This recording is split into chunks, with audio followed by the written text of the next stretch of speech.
நாம சொன்னோம்ல, அதாவது இந்த பேரண்டம் உருவாகும் போது ஒரு பிக் பேங் ஏற்பட்டது. அந்த பிக் பேங் ஏற்படும் பொழுது நாம் அறிந்திருக்கக்கூடிய அனைத்து அறிவியல் விதிகளையும் முடமாக்கக்கூடிய ஒரு நிகழ்ச்சி அங்க நடந்திருக்குது. அதுதான் பிக் பேங் சிங்குலாரிட்டி. அந்த பிக் பேங் சிங்குலாரிட்டிக்கு அப்பால போய் இது ஏன் ஏற்பட்டது அப்படின்னு நம்மளால கண்டுபிடிக்க முடியாது. ஏன்னா அந்த அளவுக்கு நம்மளால அறிவியல் வளர்ச்சி அப்படின்ற கற்பனைக்கே போக முடியாது. நம்முடைய அறிவு வளர்ச்சிக்கு ஒரு எல்லை உண்டு. அந்த எல்லைக்கு அப்பாற்பட்ட சமாச்சாரம் அது. அதனால அதுக்கு மேல நாம போக முடியாது அப்படின்னு சொன்ன இந்த ஹாக்கிங், இந்த வெடி இருக்கு, இந்த வெடிச்சது பாருங்க, அந்த பிக் பேங் நிகழ்ந்தது பாருங்க. நான் உங்ககிட்ட சொன்னேன், அதை எக்ஸ்பிளைன் பண்ணிட்டு சொன்னேன். அந்த கேலக்சி உருவான வரலாற்றை பற்றி சொல்லும் போது சொன்னேன், இதனுடைய ஸ்பீடு இந்த பர்டிகுலர் ரேட்ல போயிட்டு இருக்குது. இது மிகவும் தேர்ந்தெடுத்த ஒரு ரேட்ல போயிட்டு இருக்குது. ஆகவே நிச்சயமாக இதுக்கு ஒரு ப்ரீ பிளான் பண்ண ஒரு கிரியேட்டர் பின்னாடி இருந்தே ஆகணும். அது இல்லாம இவ்வளவு பெர்ஃபெக்ட் வெலாசிட்டியில இது போகாது அப்படின்னு நான் சொன்னேன். அப்படின்னா அந்த சட்டம், அந்த பிசிக்கல்லா நமக்கு அதுக்குள்ள போய் கண்டுபிடிக்க முடியாது. நம்மளால அந்த big bang theory, big bang சிங்குலாரிட்டிக்குள்ள போய் நம்மளால கண்டுபிடிக்க முடியாது. அப்போ அவர் என்ன சொல்றாருன்னா, இப்படிப்பட்ட ஒரு நிகழ்ச்சியிலிருந்து இப்படிப்பட்ட பேரண்டம் உருவாக வேண்டும் என்பதற்குண்டான விதிகள் கடவுள்கிட்ட இருக்கலாம், கடவுள்கிட்ட இருக்கலாம் அப்படின்னு சொல்றாரு.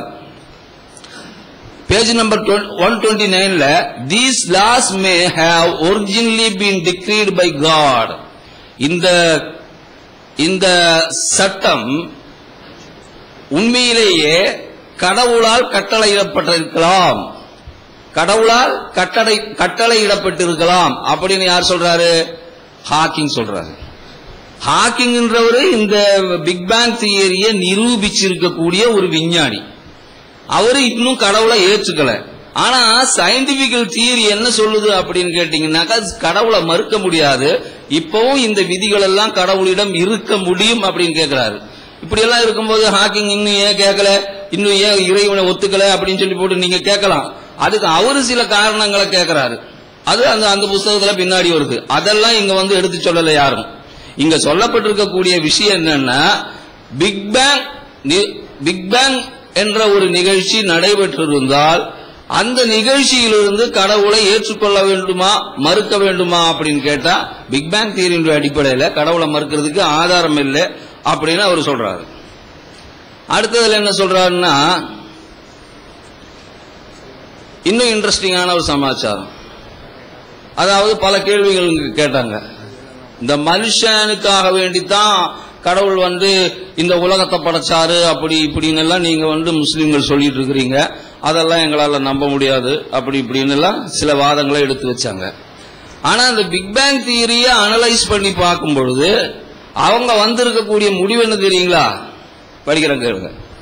134வது பேஜ்.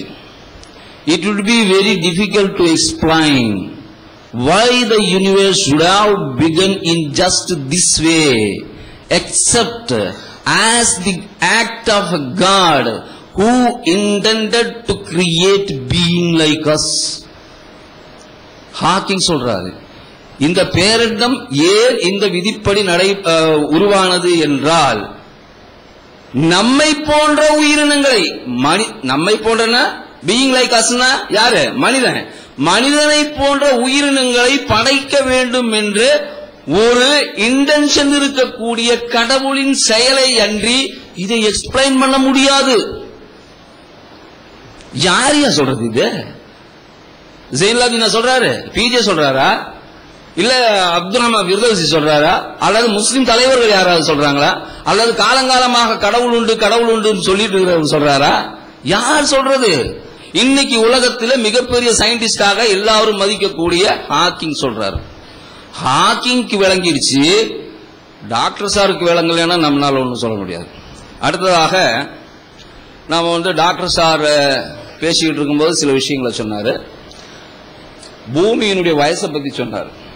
பூமி 500 கோடி வருடங்களுக்கு முன்னால் தோன்றி இருக்கணும் அப்படின்ற அவர் சொன்னார். அது அப்படிதான் அறிவியல் புத்தகங்களை நாம பார்க்கும்போது அப்படிதான் இருக்கு. ஆனா அதுக்கு ஒரு விஷயம் சொன்னார். கார்பன் டேட்டிங் செய்த போது கார்பன் டேட்டிங் செய்து பூமியினுடைய வயதை கண்டுபிடித்தார்கள். இதுதான் எனக்கு புரியல. இந்த கார்பன் டேட்டிங் செய்யறது எப்படின்னு கேட்டீங்கன்னா, கார்பன் டேட்டிங்னா என்னன்னா, ஒரு உயிரினம் இறந்து போனால் அந்த உயிரினத்தினுடைய உடம்பில் இருக்கக்கூடிய கார்பன் உயிரோடு இருக்கும் போதும் இறந்த பிறகும் கார்பன் இருக்கும். ஆனா கார்பன் 2 ஐசோடோப் இருக்குது. ஒன்னு கார்பன் 16, ஒன்னு கார்பன் 16. இந்த கார்பன் 16 நல்லா கவனிக்கணும். இந்த கார்பன் 16 அப்படியே சிதைந்து சிதைந்து கார்பன் 14 மாறிக்கொண்டே இருக்கும். இந்த அந்த மாறி போகும் பொழுது அந்த குறைவான இடத்தை புதிய கார்பன்கள் நிரப்பிக்கொள்ளும். எனவே ஒரு உயிரினத்தினுடைய உடம்பில் இருக்கக்கூடிய கார்பன் 16, கார்பன் 14 இதனுடைய ப்ரொபோர்ஷன் என்ன அப்படின்னு நம்மளால கண்டுபிடிக்க முடியும். இப்போ ஒரு உயிரினம் இறக்கும் போது மற்றொரு நிகழ்ச்சி நடைபெறுது.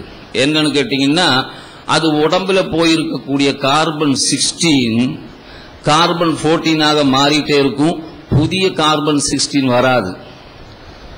இப்போ அந்த இடத்துல இருக்கக்கூடிய புதிய உயிரினங்களை நாம பார்த்தோம்னா, உயிருள்ள உயிரினங்களை பார்த்தோம்னா, அதனுடைய உடம்புல கார்பன் 16 எவ்வளவு, கார்பன் 14 எவ்வளவுன்னு கண்டுபிடிக்க முடியும். இதுக்கு ரெண்டுக்கும் இடையில புரிதல், அதாவது உயிரோடு இருக்கும் போது அதனுடைய கார்பன் 16 14 மாறும்போது புதிய கார்பன் 16 அந்த இடத்தை நிரப்பிக்கும். சோ ப்ரொபோர்ஷன் உயிருள்ள உயிரினத்திற்கு ஒரு மாதிரியாகவும் உயிரற்ற உயிரினத்திற்கு வேற மாதிரியாகவும் இருக்கும். இதுக்கு ரெண்டுக்கும் இடையில இருக்கக்கூடிய டிஃபரன்ஸ், இப்போ ஒரு உயிரினம் இறந்து கிடக்குது அப்படின்னாக்கா அதனுடைய உடம்புல இருக்கக்கூடிய கார்பன் டேட்டிங் செஞ்சுக்கிட்டு அப்புறம் ப்ரொபோர்ஷனேட்டா உயிருள்ளதையும் பார்த்தோம்னாக்கா இது எவ்வளவு வருஷத்துல இந்த மாதிரி செஞ்சிருக்குன்னு பார்த்து கண்டுபிடிச்சிடலாம்.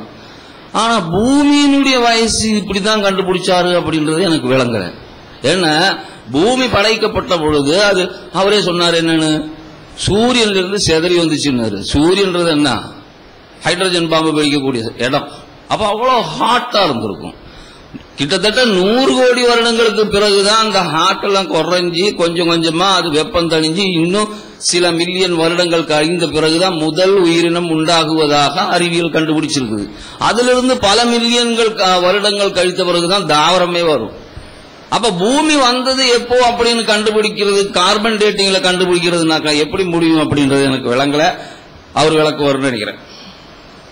அடுத்ததாக இன்னொரு விஷயத்தை சொன்னார் டாக்டர் சார்.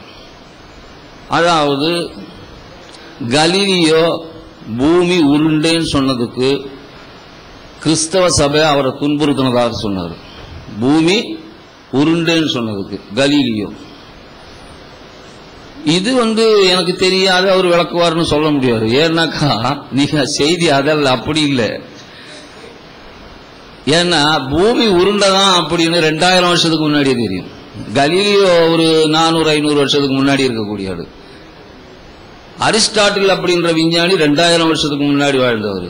அவரே பூமி உருண்டதான் அப்படின்னு ஒத்துக்கிட்டாரு.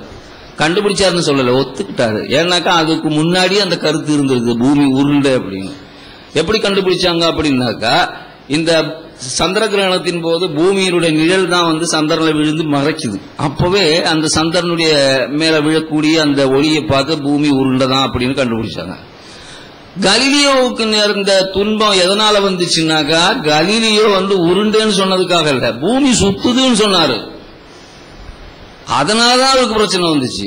பூமி சுத்துது அப்படின்னு கோபர்னிக்கஸ் சொன்னது அதே அந்த கருத்தை கலீலியோ என்ன சொன்னாரு அப்படின்னாக்கா இன்னும் ஆணித்தரமா. அதுக்கு முன்னாடி கெப்லர்னு ஒருத்தவன் தான் சயின்டிஸ்ட்.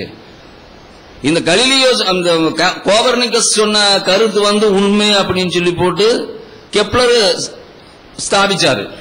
கெப்லருக்கு பின்னாடி தான் ஆறு வர்றாரு, கலீலியோ வர்றாரு. கலீலியோ இல்ல இல்ல கோபர்னிக்கஸ் சொன்னதுதான் சரி, பூமி சுத்துது அப்படின்னு சொன்னாரு. அதனால அவருக்கு ஏற்பட்டது என்ன அப்படின்னாக்கா ஒரு ஹவுஸ் அரெஸ்டிங், அப்படிப்பட்ட ஒரு பனிஷ்மெண்ட். ஆனா எதிரணியில் இருக்கக்கூடிய ஒருத்தர் சொன்னாரு பாருங்க, பயங்கரமான ஒரு பிக் பேங் மாதிரியான ஒரு விடி, கலீலியோவை கல்லாலேயே அடிச்சு கொண்டுட்டாங்களாம். இன்னொருத்தர் வந்து நபிகள் நாயகத்தை எப்படி கல்லால் அடிச்சு கொண்டாங்க. அதாவது விவாதத்துக்கு வரும்போது யாரா இருந்தாலும் எவ்வளவு பெரிய அறிவாளியா இருந்தாலும் சரி தவறு ஏற்படும், இல்லைன்னு சொல்ல முடியாது.